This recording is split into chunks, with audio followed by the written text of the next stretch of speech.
Bonsoir.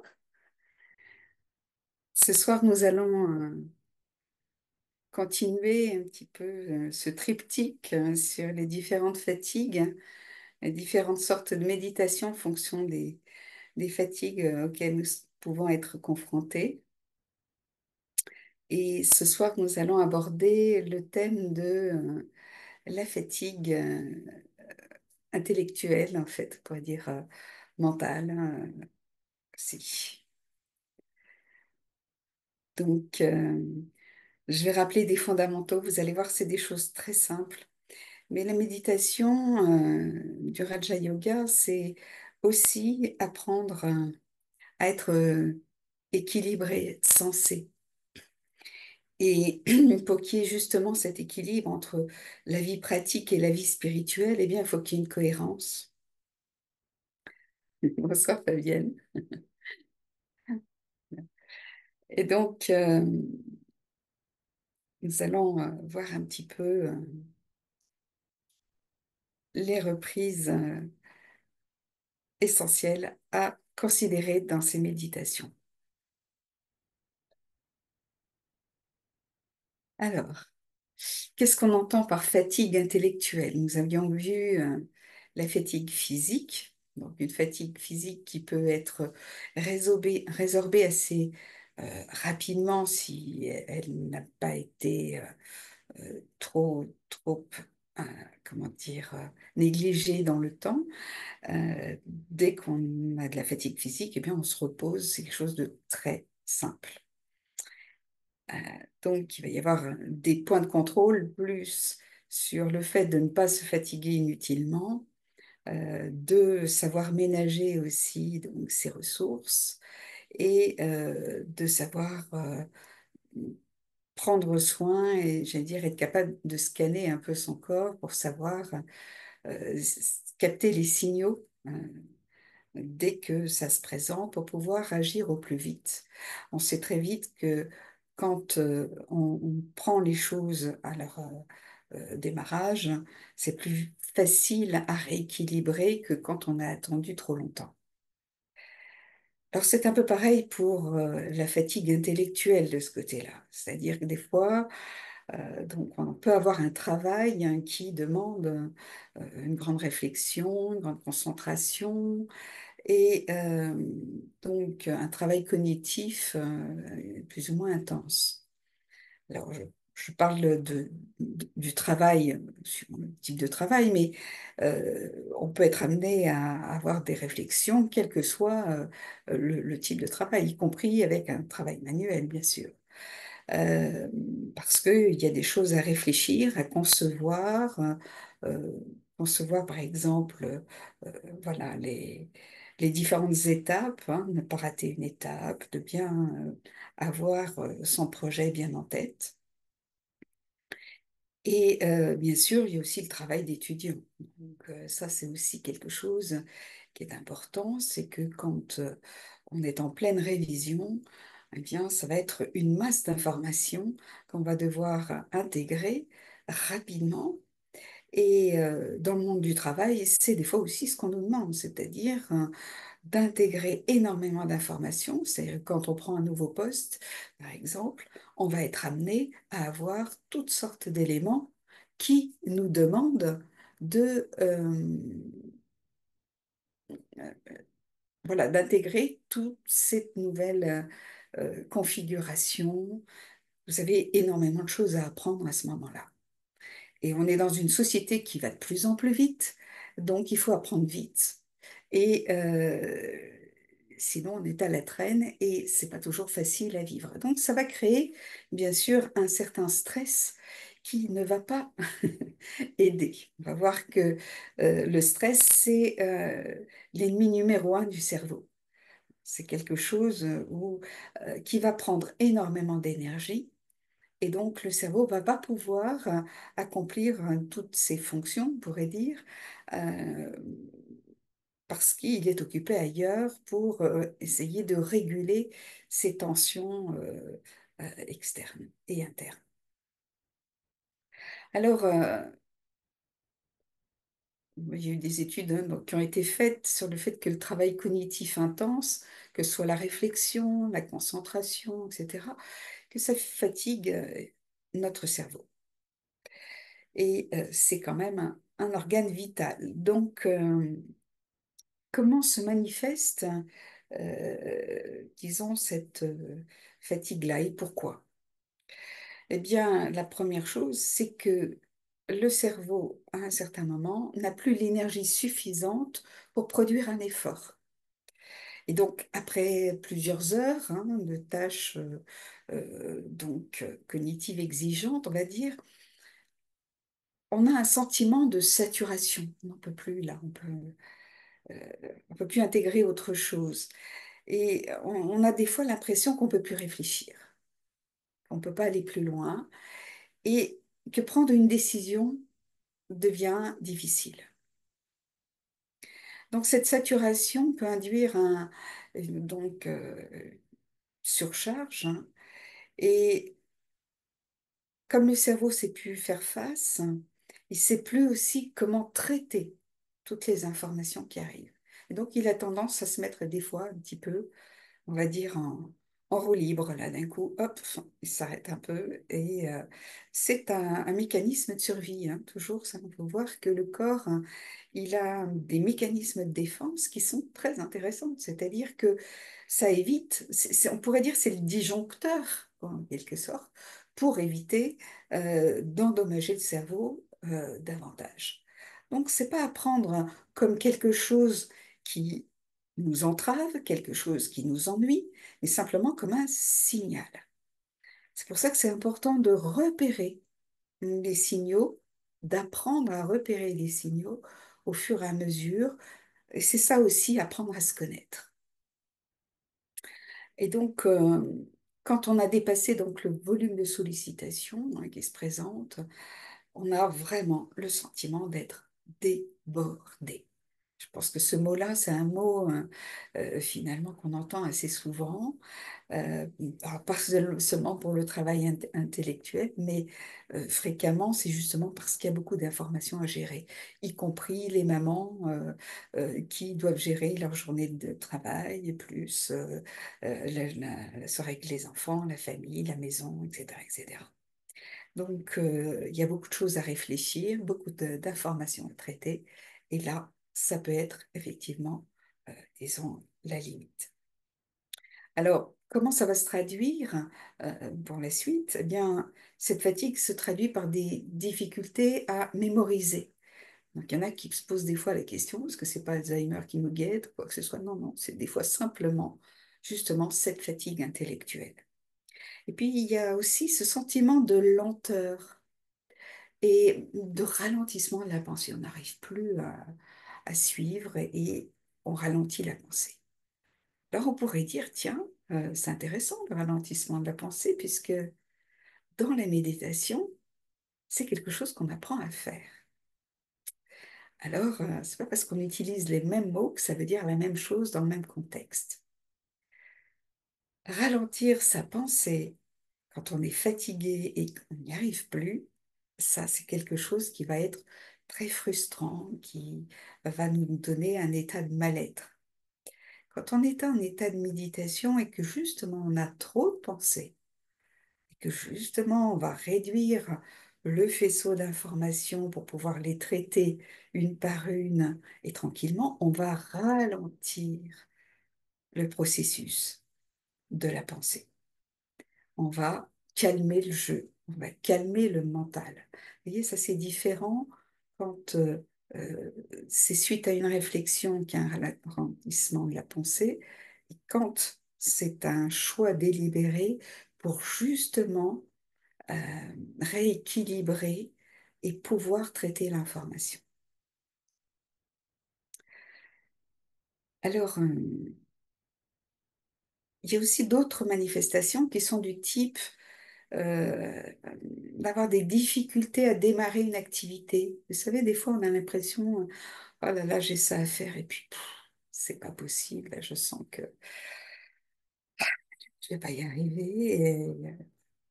Et là, c'est souvent simplement, non pas parce qu'on procrastine, Et des fois, on aurait tendance un petit peu à s'en vouloir en se disant, il faudrait que je le fasse, puis j'y arrive pas.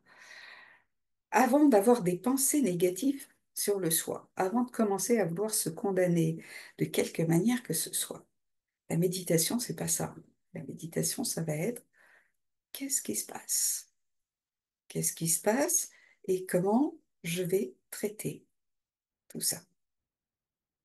Donc, si j'ai du mal à démarrer une activité, c'est que tout simplement, je peux pressentir que je n'ai pas l'énergie pour mener toute l'activité qui est prévue. Donc, c'est pas la peine que je la commence pour m'arrêter en cours de route, avoir un sentiment de frustration et puis finalement perdre encore plus d'énergie. Donc là, ça va être important de pouvoir se dire, OK, donc là, il y a de la fatigue. Avant de penser de redémarrer une activité, je prends un temps de repos. Et la méditation, ça va être une méditation justement pour faire silence, pour revenir au calme.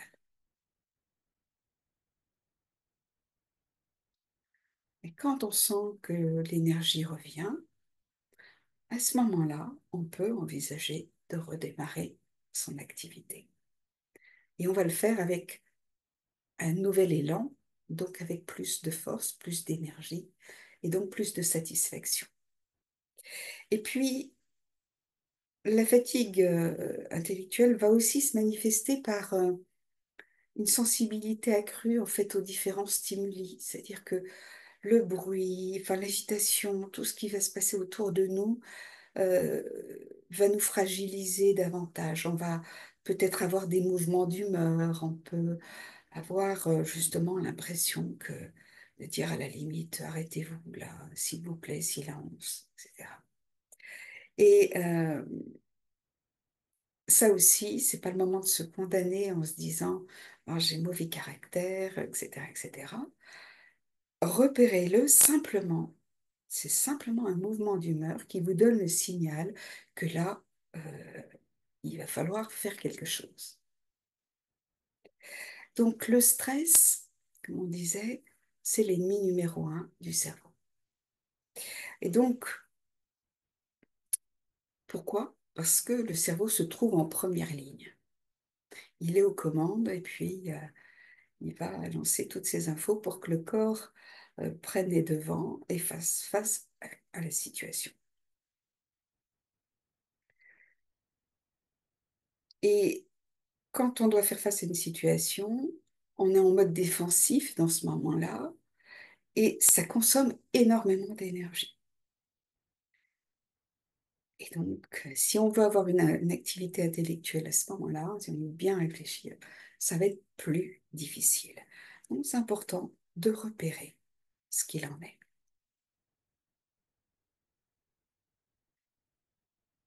Ok. Est-ce qu'il y a des questions par rapport à ça?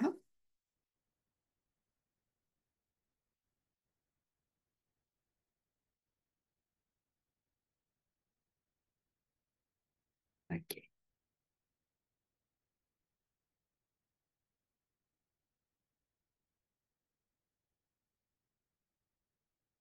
Alors, je vais rappeler les fondamentaux en cas de fatigue, et ça, c'est valable pour tous les types de fatigue.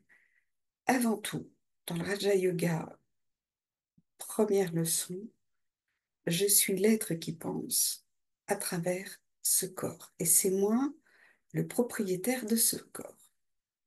Puisque j'en suis le propriétaire, c'est moi qui dois en prendre soin. C'est moi qui dois veiller à ce qu'il n'y ait pas de délabrement. C'est de faire en sorte de réparer des choses au fur et à mesure, etc., etc. Avoir cette maîtrise, en fait, voilà, sur le corps, ça va demander, bien sûr, du temps, de la sagesse et surtout cette capacité de silence. Le silence, c'est pas forcément éviter tout le bruit autour, ça veut pas dire forcément se taire, Ça veut dire simplement se mettre à l'écoute et capter les signaux nécessaires pour agir correctement.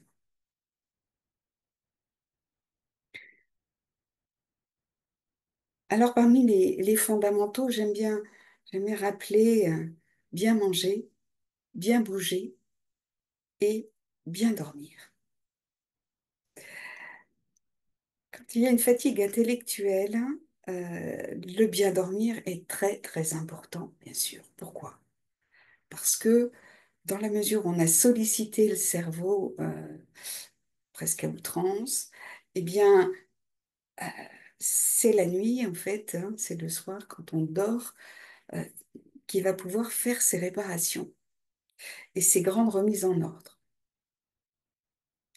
Donc, c'est vrai que quand on a beaucoup de travail et que on a beaucoup de choses à penser, et puis on se dit, oh là là là, il faut que je pense à ci, il faut que je pense à là, il faut... non, non, j'ai pas le temps de m'arrêter. Et puis alors là, méditer, alors là, encore moins. Là. Ça, c'est vraiment même pas envisagé. Euh, c'est là qu'est l'erreur. Pourquoi? Parce que justement, euh, la méditation, je vous ai dit, il y avait des méditations du matin, du soir, et puis des méditations ponctuelles comme ça. Alors, si c'est possible de le faire toutes les heures, c'est parfait. Ça vous permet justement de ne pas attendre et de prendre les décisions le plus rapidement possible et des fois de changer l'emploi du temps si nécessaire. Et donc, le fait de bien dormir, c'est quelque chose qui va être fondamental.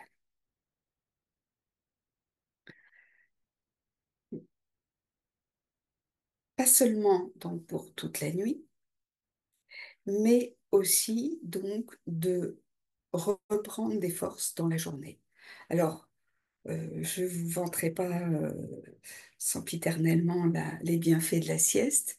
Si vous avez cette possibilité-là, et c'est assez rare dans notre société d'avoir un moment de sieste, alors si on peut faire 20 minutes, donc mettre son téléphone, si entre midi et deux, si on a une plage horaire suffisamment grande, ça peut être justement intéressant plutôt que de regarder son téléphone ou la télévision ou toutes sortes de choses comme ça.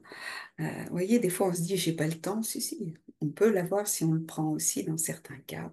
Si vraiment j'ai besoin de cette énergie, si j'ai besoin de récupérer, alors c'est ça qui va être prioritaire. Et c'est ça aussi, prendre soin de soi. C'est ce qui va nous empêcher d'avoir des coups de pompe pour la suite et qui va permettre au cerveau justement de rester, on va dire, performant. Euh, donc, voilà, alors c'est peut-être pas forcément tous les jours, mais dès que vous avez la possibilité de vous offrir cette parenthèse, alors n'hésitez pas parce que ça va vous permettre de recharger les batteries. On sait qu'après une petite sieste de 20 minutes, eh bien, on n'a pas le temps de s'enfoncer, entre guillemets, dans le sommeil, mais juste d'avoir de quoi bien récupérer et repartir des fois, tout simplement, comme le matin, avoir un renouvellement, un regain d'énergie. Et puis, on a la possibilité aussi, en cours de journée, quand vraiment on a un travail intense intellectuel sur la durée, je vous dis par exemple des révisions, enfin, ou un travail écrit à rendre, etc. Ça va être important des fois, si on n'a pas eu assez de sommeil notamment, de faire des sommeils flash. Alors, je vous laisserai regarder sur Internet un petit peu à quoi ça correspond, mais c'est simplement prendre allez, on va dire 1 à 5 minutes. On peut le faire même en 1 minute, hein, en fait. Enfin, regardez simplement. Vous vous asseyez confortablement, mais ça ne veut pas dire avachi. Gardez une certaine vigilance au niveau du corps. Il y a des gens qui font l'exercice d'avoir, par exemple, quelque chose à la main. Ça peut être un porte-clés, une cuillère, enfin, ce que vous voulez. Et justement, qui va vous permettre de mesurer le temps de votre endormissement. Parce que quand vous faites tomber l'objet, ça veut dire que ça y est, là c'est bon, vous pouvez reprendre votre activité. Et donc, je m'assois confortablement en gardant la vigilance. Je respire profondément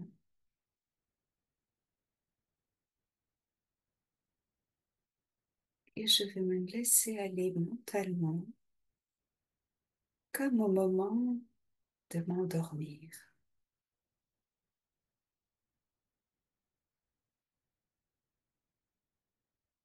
Vous savez, ce moment où on se laisse aller dans le sommeil, le corps se détend.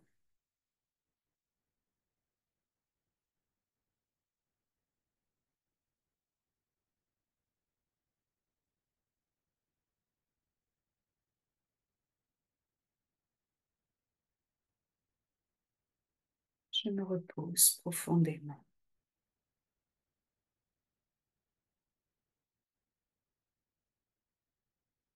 et tranquillement, je réouvre mes yeux,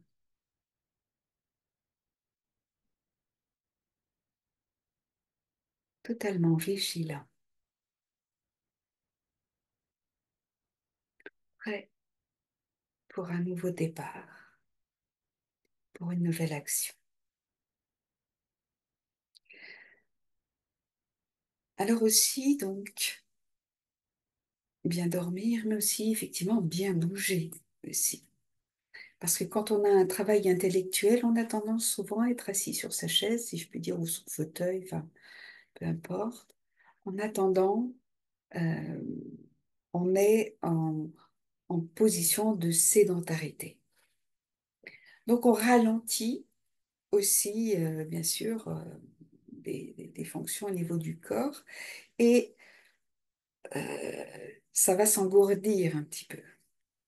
Et quand le reste du corps commence à s'engourdir, ben, le cerveau aussi, hein, quelque part.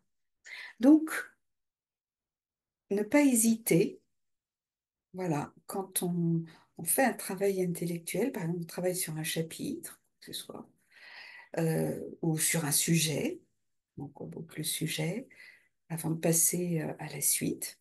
Et là, on peut s'accorder quelques mouvements, simplement, même des petits mouvements de tête, même tout simplement des mouvements de bras. On peut s'étirer, on peut tout simplement bouger, hein, vraiment, marcher un petit peu.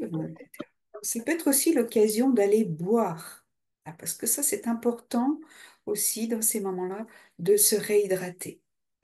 Toujours penser, votre corps, il est à votre service, mais vous êtes à son service aussi, c'est-à-dire répondez à son besoin.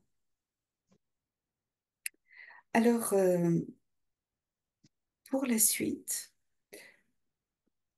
il reste aussi à bien manger. Donc, pendant que vous voulez bouger, vous pouvez aussi aller peut-être vous restaurer. Alors, quand on dit ça, attention, parce que nous avons tendance, quand c'est comme ça, à grignoter.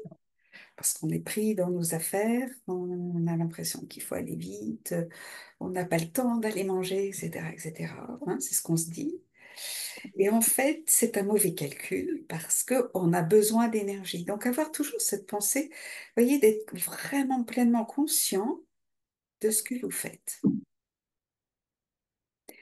Et manger, ça ne veut pas dire manger beaucoup, mais par contre, manger consciemment. Alors, bien sûr, si vous avez besoin d'un petit coup de boost, allez voir votre pharmacien ou votre médecin. Pensez toujours à la santé aussi du corps, qui est aussi à garder dans la ligne de mire, bien sûr. OK? Donc voilà. Faire en sorte éventuellement de privilégier par exemple des fruits ou des choses comme ça, parce que ça va apporter du sucre, hein, dont le cerveau est très friand, notamment lors de ses activités intenses. Et puis surtout, n'hésitez pas à aérer, à prendre l'air et on disait prendre le temps de respirer. Ça ne veut pas dire qu'on fait ça longtemps, même 3 respirations.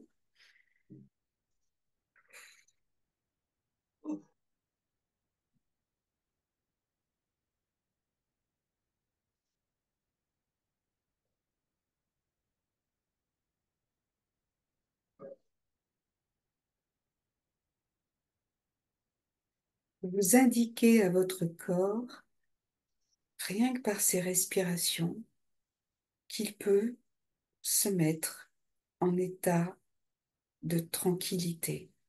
C'est-à-dire que vous allez réduire le stress très spontanément. Il était peut-être en tension et là, hop, il va se détendre. Alors, une autre chose qui va être important, bien sûr, vous imaginez, quand vous faites un travail intellectuel, comme on disait tout à l'heure, on a besoin d'être autant que possible, d'être au calme. C'est pas toujours le cas, mais en attendant, si on peut le faire, autant privilégier cette possibilité. Et un autre élément qui va être important, ça va être aussi de bien ranger son espace de travail. Ça a l'air très anodin comme ça, mais le fait que ce soit en ordre va libérer des distractions. Vous savez, vos organes des sens sont toujours en alerte. Si vous ne savez pas où sont les choses, si vous en avez mis un petit peu partout, à un moment donné, votre cerveau, vous allez le mobiliser pour essayer de faire des recherches. Il va laisser de côté ce qu'il est en train de faire. Donc, vous êtes en train de le surcharger sans vous en rendre compte. Donc, le simple fait de prendre juste ce temps de bien ranger son espace de travail pour être plus efficace, c'est aussi, on va dire, une méditation à faire, c'est-à-dire d'avoir ce bon sens et se respecter, tout simplement. On parle souvent du respect du soi. Eh bien, ça passe par des petites choses comme ça. Et c'est pas parce que ce sont des choses du quotidien ou des choses qui ont l'air anodines qu'on ne doit pas les faire, parce que justement, c'est l'ensemble de toutes ces petites choses qui vont se cumuler, qui vont après donner aussi ce sentiment d'être débordé. Et puis autre chose, quand on a beaucoup de choses à faire, eh bien ça va être important des fois de lister ce qu'on a prévu de faire. Si on peut se donner un timing, hein, fait de se dire voilà, de telle heure à telle heure, je fais tel sujet, etc., tel travail, etc. Et puis faire en sorte de les mettre par ordre de priorité. Alors, ça peut être sympa si vous avez des post-it, de marquer ça sur les post-it et puis vous les mettez par ordre de priorité. Pourquoi? Ben, parce que tout simplement, vous allez faire une chose à la fois. C'est ce qu'on appelle la concentration. Et ça aussi, c'est une forme de méditation, c'est-à-dire apprendre à être à ce qu'on est, à ce qu'on fait. Et donc, viser aussi le fait d'éviter les distractions inutiles. Alors, bien sûr, hein, on avait parlé, bien sûr, éviter tout ce qui va être un peu télévision, etc., etc., téléphone. Quand vous faites un travail intellectuel, si vous ne voulez pas vous surcharger, eh bien, mettez votre téléphone en sourdine, vous le regarderez.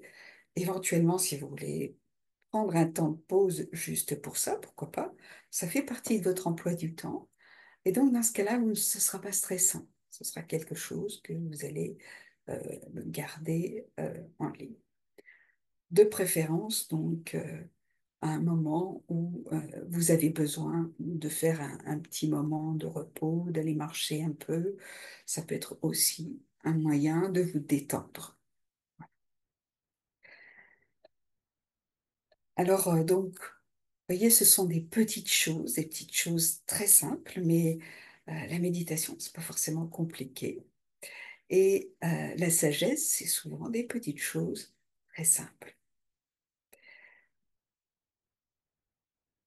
Ce sont des petites choses qui vont nous permettre de conserver notre énergie, notamment donc quand on a besoin d'en avoir en quantité. Alors, nous allons voir cet aspect donc des méditations.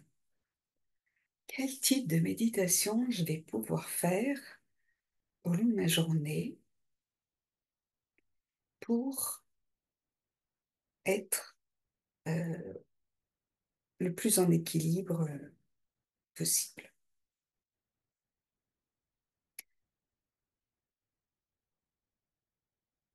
Alors, il va y avoir ce qu'on appelle le trafic control. Je crois que j'en avais déjà parlé antérieurement. Le trafic control en anglais, c'est en fait le contrôle de la circulation des pensées, à quoi j'étais en train de penser, etc. Et c'est un moment où on fait une pause, un temps d'arrêt sur image, on pourrait dire. Alors là, le trafic control, quand on est dans un travail intellectuel, on ne va pas commencer à réfléchir et redonner encore plus de travail à son cerveau de ce côté-là. C'est pas le moment. C'est pas le type de méditation qu'il faudra faire. C'est au contraire une méditation qui va nous permettre de remettre un petit peu les choses en ordre. Alors j'ai un petit peu l'image, euh, vous savez, de l'ordinateur. L'ordinateur, on a besoin de temps en temps de défragmenter le disque dur. Vous savez qu'en fait, les informations arrivent de façon fragmentée. Et puis, alors, en fait, vous avez un dossier, un bout d'un dossier, puis un autre, puis un autre. En fait, tout s'aligne, mais ils sont tous intercalés. Et quand finalement ça se désorganise comme ça ralentit le temps de réponse de l'ordinateur, ça va être plus pénible, disons, en fait, pour obtenir une réponse. Eh bien, c'est la même chose pour notre cerveau. Quand il y a trop d'informations, quand on a ouvert trop de dossiers, eh bien, on a besoin de le réorganiser et on a besoin de faire de l'espace. On revient encore non seulement l'espace de travail sur son plan de travail, mais aussi, en fait, de l'espace mémoire. On disait aussi que un des effets, hein, en fait, aussi de la fatigue intellectuelle, c'est aussi le sentiment de perdre un peu la mémoire. Donc, le fait de réorganiser la mémoire va être importante aussi pour pouvoir la rendre plus accessible en temps utile. Et donc, on aura plus facilement accès aux données, à tout ce qu'on a appris antérieurement, et ça va faciliter la vie. Alors, qu'est-ce que ce trafic contrôle dans ces cas-là? Eh bien, OK, je me mets en position. OK, je défragmente. Et là, je fais simplement silence. Je laisse mon cerveau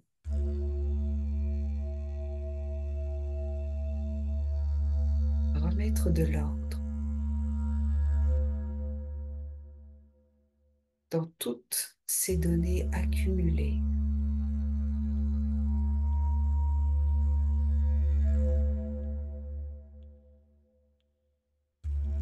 Je visualise l'intérieur de ma tête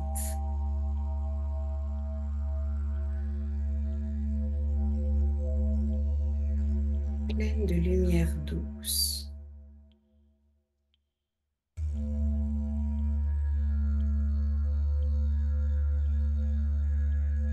Comme s'il y avait une petite veilleuse au centre du front.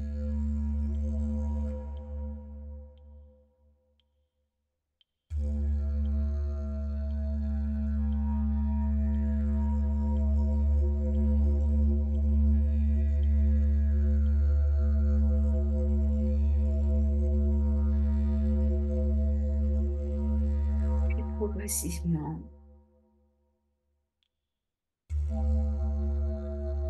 j'augmente l'intensité de cette lumière.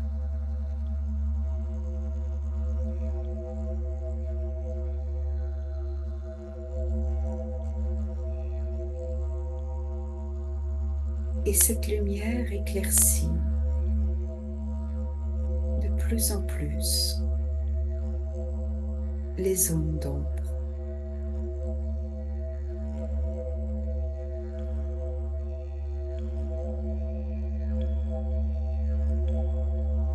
Mon cerveau devient lumineux.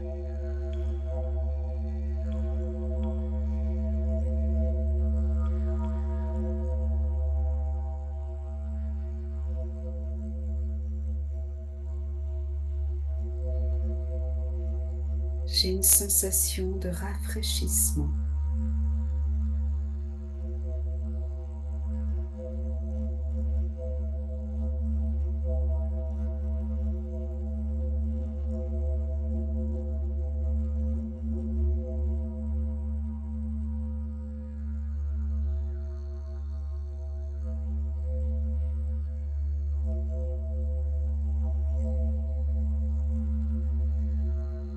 Je me sens tout simplement bien dans ma tête.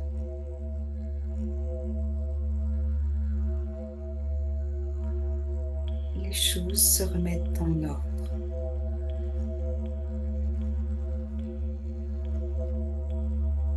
Et je me sens aussi bien que dans une pièce après avoir fait le ménage.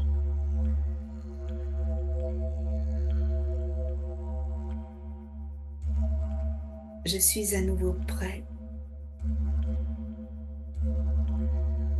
à retourner dans l'action avec joie et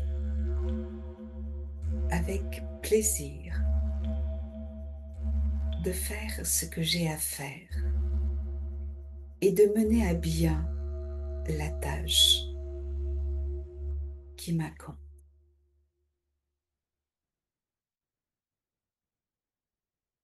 Om Shanti, je suis sérénité.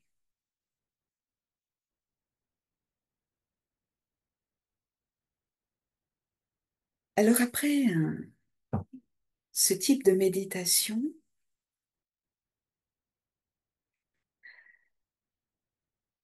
je vais aussi avoir une méditation sur la maîtrise des éléments. On dit que quand on est yogi, donc, on apprend justement à réharmoniser des choses qui sont antagonistes, pardon, qui finalement se bousculent, etc. Puisque yoga, ça veut dire union, c'est-à-dire on harmonise les choses. Et comme on disait, quand dans cette tête, hein, donc c'était en train de fumer, là, en fait, hein, ça bouillonnait, tout ça. Donc, on va remettre de la fraîcheur, hein, on a vu avec le trafic contrôle, on ramène de la fraîcheur dans sa tête.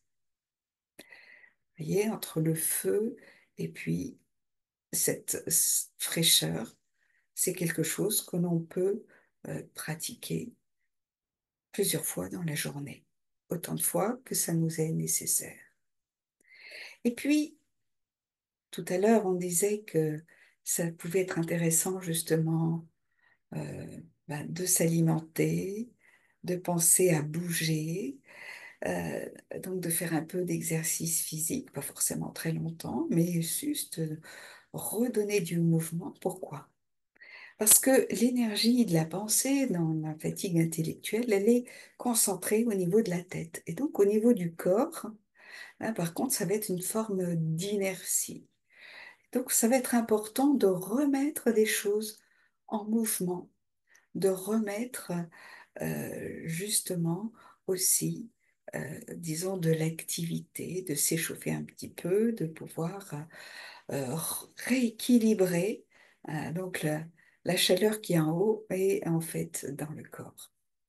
Donc, ça aussi, c'est une question d'équilibre. Être maître des éléments, c'est ça aussi. Euh, on va dire réguler le feu et on va dire l'eau, la fraîcheur, etc. L'air aussi. Et puis en dernier, eh bien, il y a aussi un élément qui est important.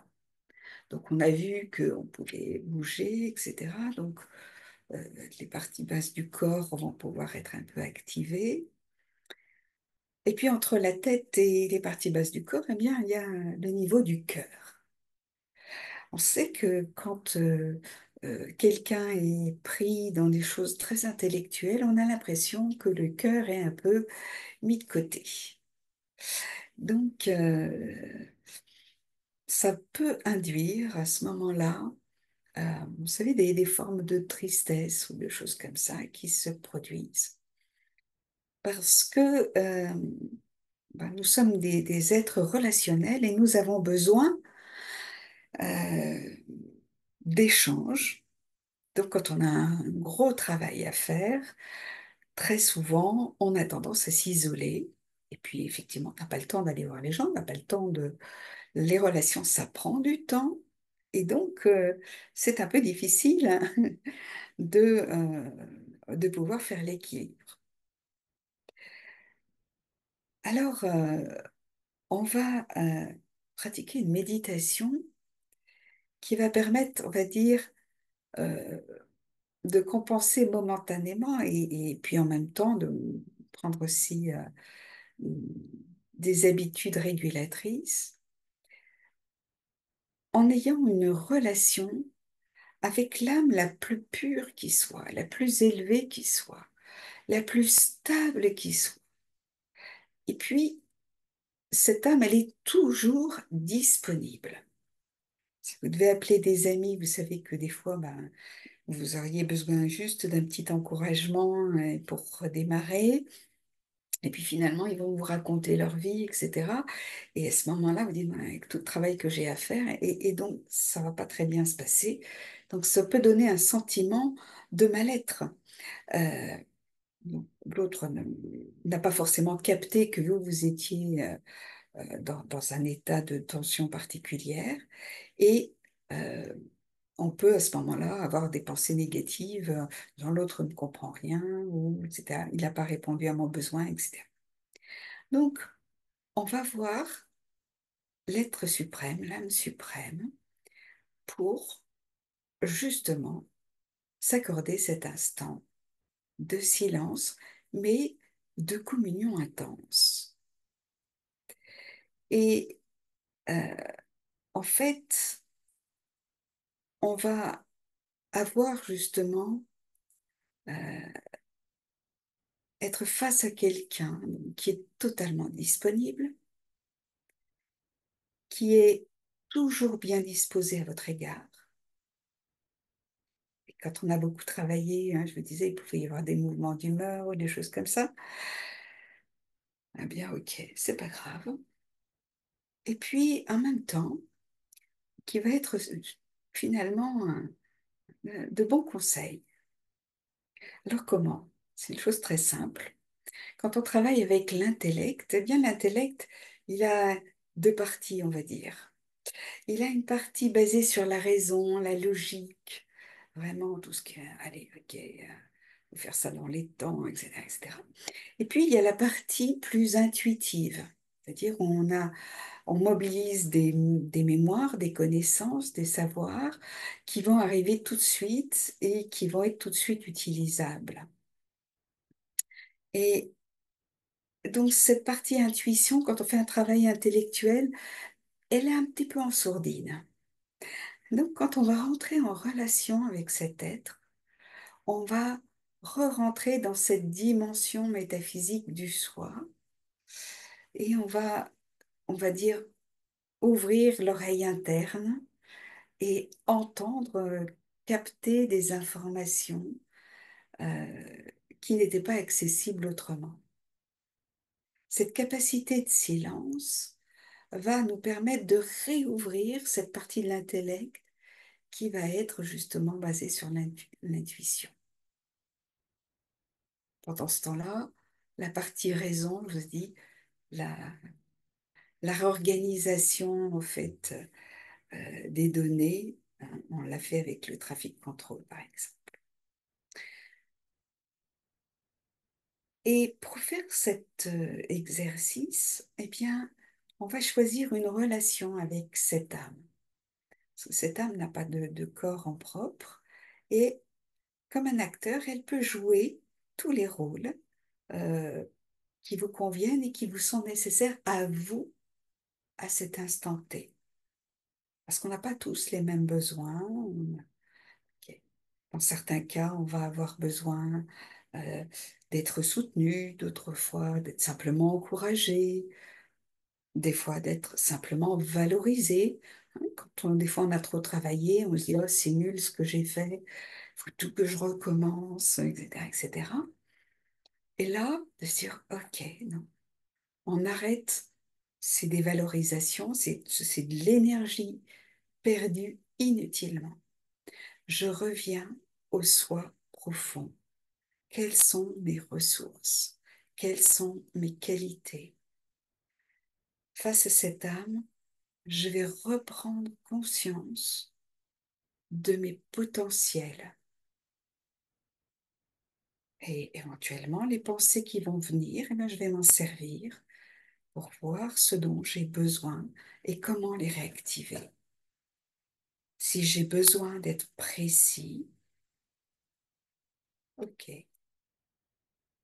je vais me mettre dans cet état de grande vigilance, de vérification et je vais demander, par exemple, à l'âme suprême d'être mon coéquipier, de m'aider à voir des choses que je ne voyais pas, par exemple.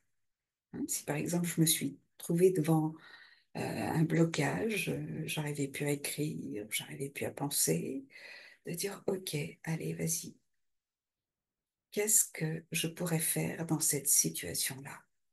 Et à ce moment-là, il devient mon partenaire. Je ne suis plus tout seul. Et en plus, c'est un partenaire qui est totalement bienveillant, qui est prêt à écouter.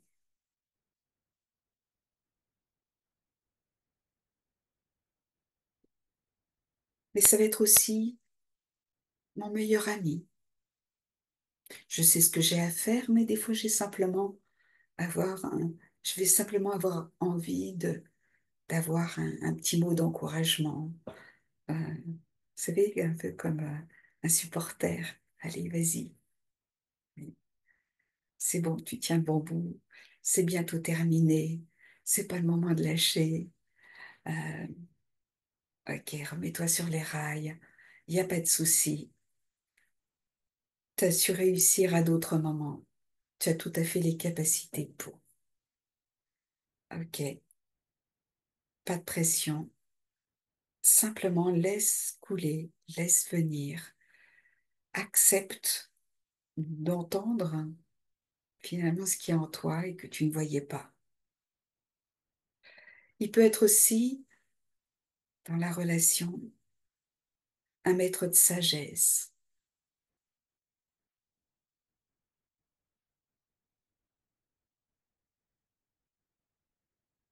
Est-ce que tout ce que je fais a du sens? Est-ce que euh, je le fais seulement pour moi? Ou est-ce que je ne le fais que pour les autres? Est-ce que j'ai envie de participer au bien-être des uns et des autres? Je vais me repositionner.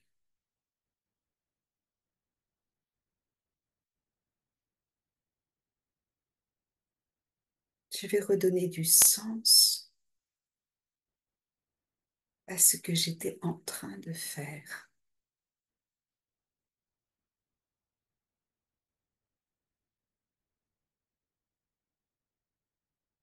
La chose peut être modeste,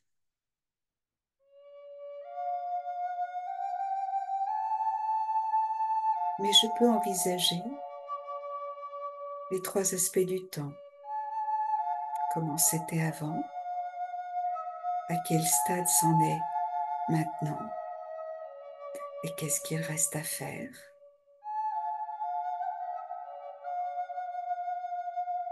et comment le faire au mieux.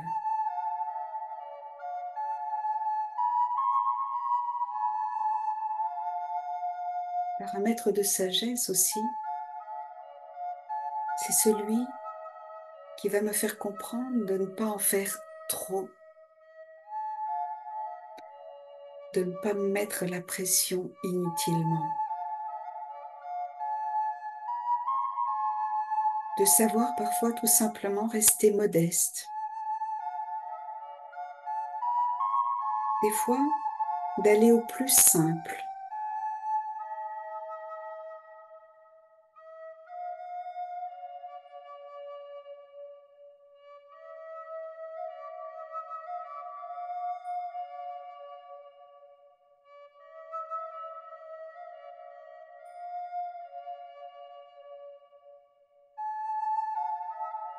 de sortir de toutes ces pensées de perfectionnisme qui nous bloquent dans l'action à un moment donné.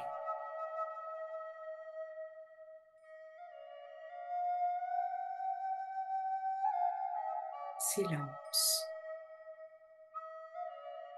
J'apprécie ce qui vient d'être fait et je me réjouis de ce que je me prépare à faire en compagnie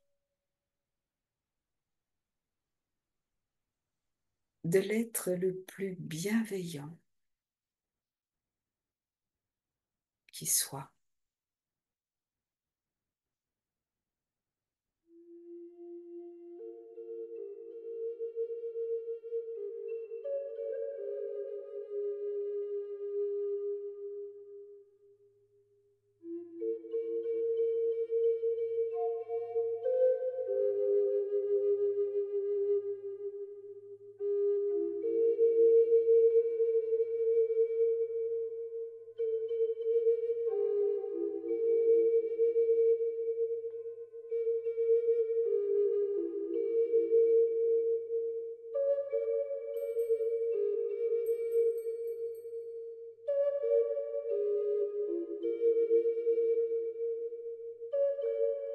Et je laisse s'écouler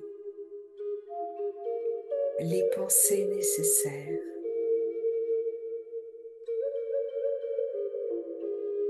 Je les laisse arriver.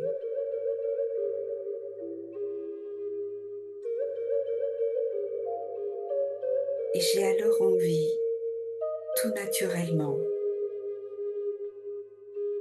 de reprendre le travail avec une nouvelle motivation.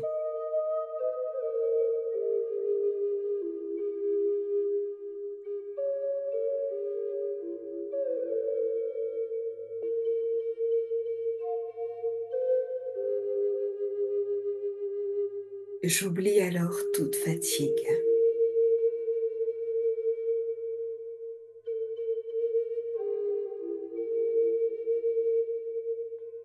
Je sens alors l'énergie pétiller en moi.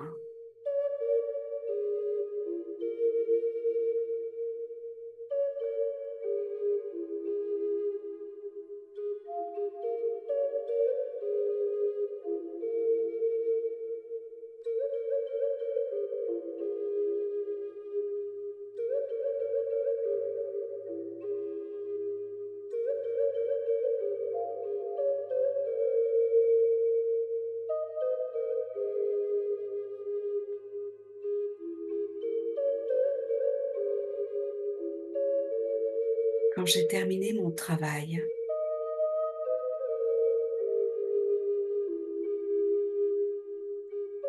je m'accorde une méditation de gratitude.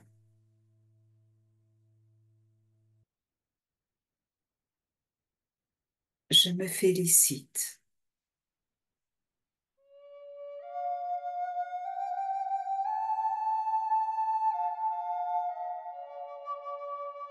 Et je t'en transmets en premier comme un cadeau ce que j'ai fait.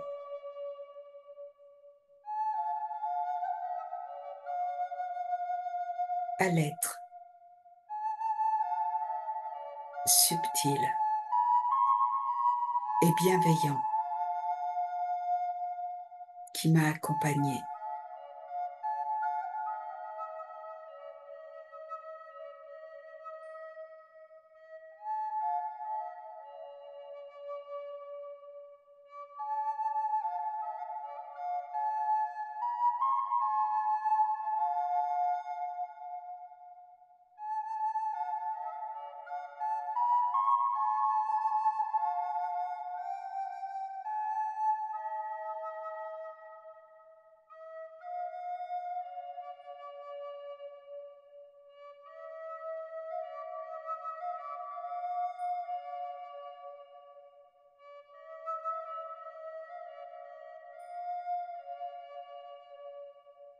Je n'oublie pas alors d'aller prendre un repos, un repas bien mérité.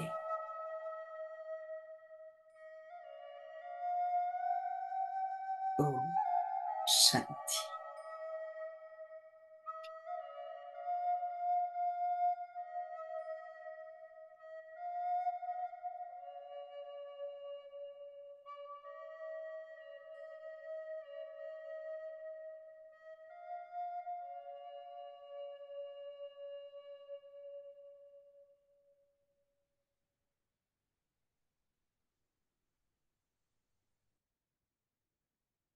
Ok, donc je vous souhaite à tous une très très très bonne soirée. Et puis reposez-vous bien, prenez soin de vous, euh, veillez à, à votre nourriture, à votre sommeil et à votre activité physique pour permettre à votre corps d'être dans le meilleur état possible et surtout à garder un très bon état d'esprit.